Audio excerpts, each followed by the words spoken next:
Salut ma gang de curieux! Bienvenue dans un nouvel épisode du Collectionneux. Écoutez, aujourd'hui, on a reçu un nouveau colis de la Belgique. Donc, après avoir regardé les photos, on se rend compte que c'est une collection, effectivement, de pièces de la Belgique et quelques pièces françaises. Mais les pièces de la Belgique sont en argent. Pour quelques-unes, en tout cas. Donc, sans plus tarder, allons déballer ça ensemble. Alors, voilà pour le petit lot. On va commencer peut-être même juste en essayant de déchirer. Ben oui, oui.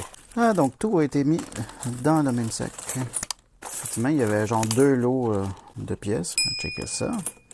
Ah, celle-là, on la connaît. Vous souvenez-vous de celle-là? Pièce de 250 francs à l'effigie de Albert Ier, au roi des Belges, pour le 25e anniversaire de son intronisation. On est à 25 grammes. Ça a l'air bien, ça. Déjà, on a une autre pièce de 150 ans d'indépendance de la Belgique. On a 500 francs. Hey, ça, check-moi ça, ce toning-là. C'est-tu bon signe, ça? C'est bon signe, ça. C'est encourageant. Encore là, 25 grammes. Ah, on en a une seconde. Elle aussi, elle a l'air d'avoir un peu de toning. Un peu légère.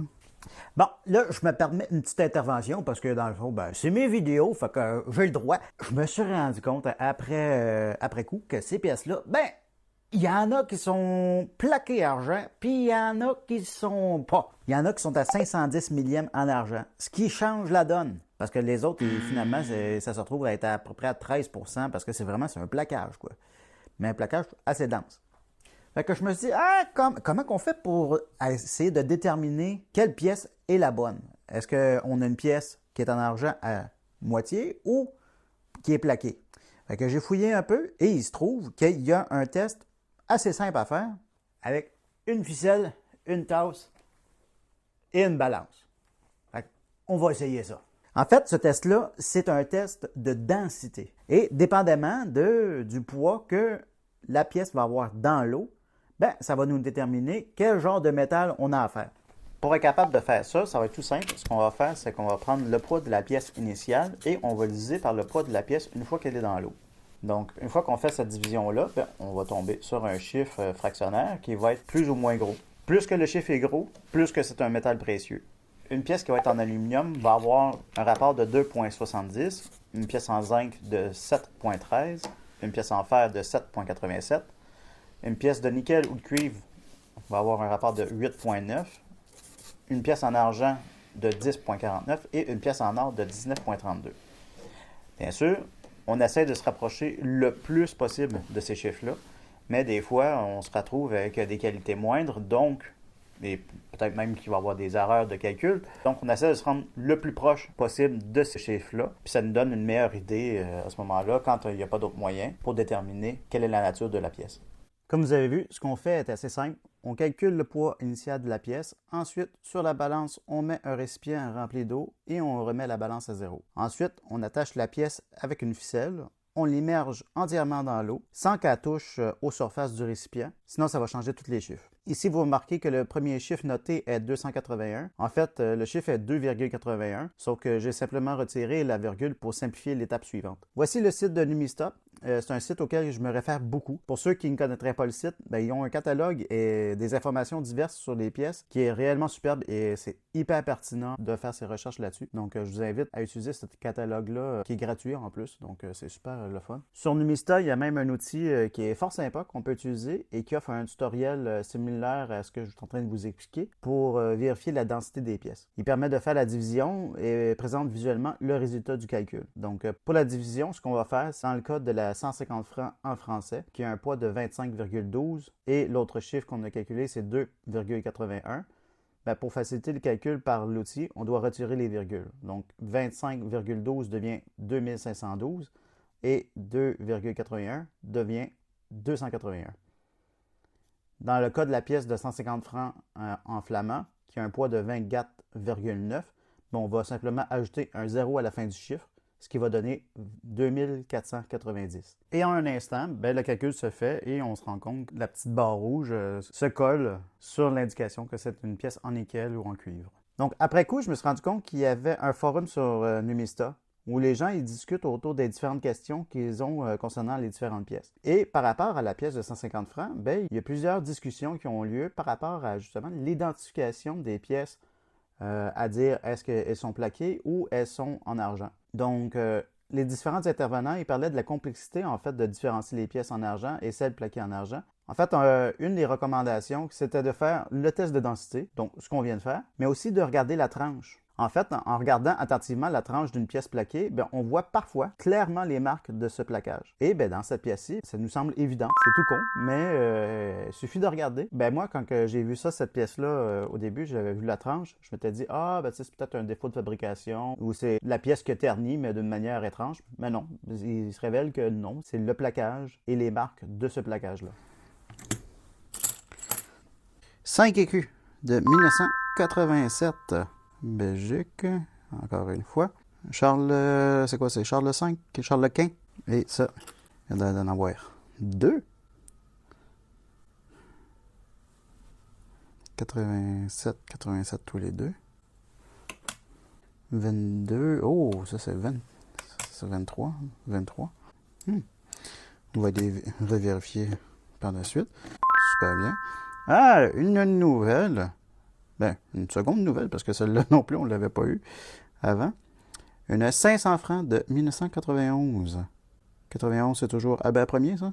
Tu vois, il n'a pas écrit son nom. Non, mais il a écrit son nom, mais là, il n'y a pas son nom. Là, on doit faire 23 aussi. Oui, 23. Peut-être la mettre avec le paquet des 23. On a quoi d'autre? 5 francs 1974. 2 francs de 2007. Donc ça, on va pouvoir dépenser ça. Hein? Un peu de pièces françaises. Des rapines. Ah, il y en a 2 francs. Et ça, j'aime ça, ce motif-là. Il est-tu beau? Léopold II. Roi des Belges. 1962. Gruen. 2,5 Gruen. Une belle couleur. Hein? Comme quoi, il n'y a pas que des pièces de la Belgique, mais aussi quelques-unes du Pays-Bas. On a donc quelques pièces françaises, quelques pièces de la Suisse. Donc des rapines. Pas mal de rapines. 68. 68, c'est-tu une bonne année ou pas? Il me semble que non. Je pense qu'on avait vu dans un des derniers épisodes que 68, le gouvernement suisse commençait à mettre des pièces en cupro-nickel secrètement dans le lot. Et finalement, mais malgré qu'elle a du beau toning. Mais ça m'étonnerait. Parce qu'en tout cas, c'est ça. Il me semble que 1968, c'est l'année aussi qu'ils ont commencé à carrément à remplacer les pièces en argent par des pièces en cupro-nickel. Mais je vais la vérifier quand même. Voilà. Et celle-ci, une 100 francs. Donc celle-là, je ne l'avais pas non plus. Donc ça, c'est avec les différents rois. 1949. Donc j'imagine qu'il est...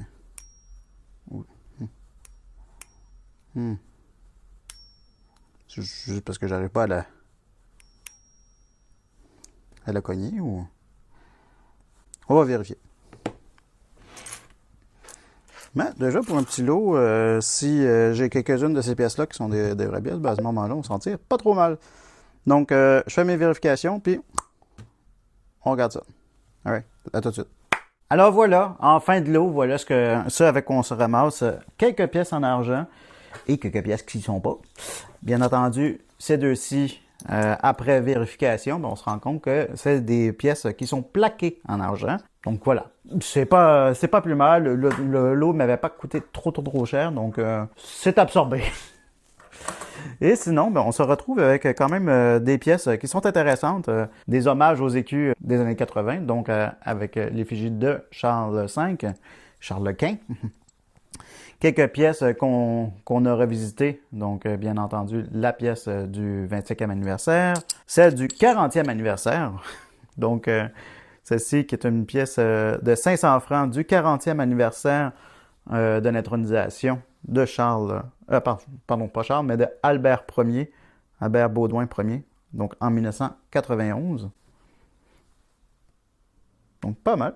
Ici, en plus, on a la 1 franc de 1968, donc bien entendu, c'est pas une pièce en argent, c'est une pièce en cupro-nickel. Comme j'ai mentionné dans la vidéo, le gouvernement suisse a arrêté de faire les pièces en argent et on commençait à introduire les pièces cupro-nickel. On a une pièce de 2,5 Gulden, donc du Pays-Bas, et la 2 francs de 1909 avec Albert Ier. Une 100 francs avec les différents rois de la Belgique. Donc ça, c'est plutôt intéressant. Alors voilà, quelques pièces en argent, quelques pièces historiques, quelques pièces de monnaie qu'on va pouvoir dépenser en Suisse. Donc, somme toute, un beau petit lot bien sympathique. Voilà, vous autres, dans les pièces belges, qu'est-ce que vous avez préféré? Est-ce que vous préférez les pièces plutôt contemporaines ou les pièces plus anciennes? Ben, dites-moi ça dans les commentaires. Puis, ben voilà.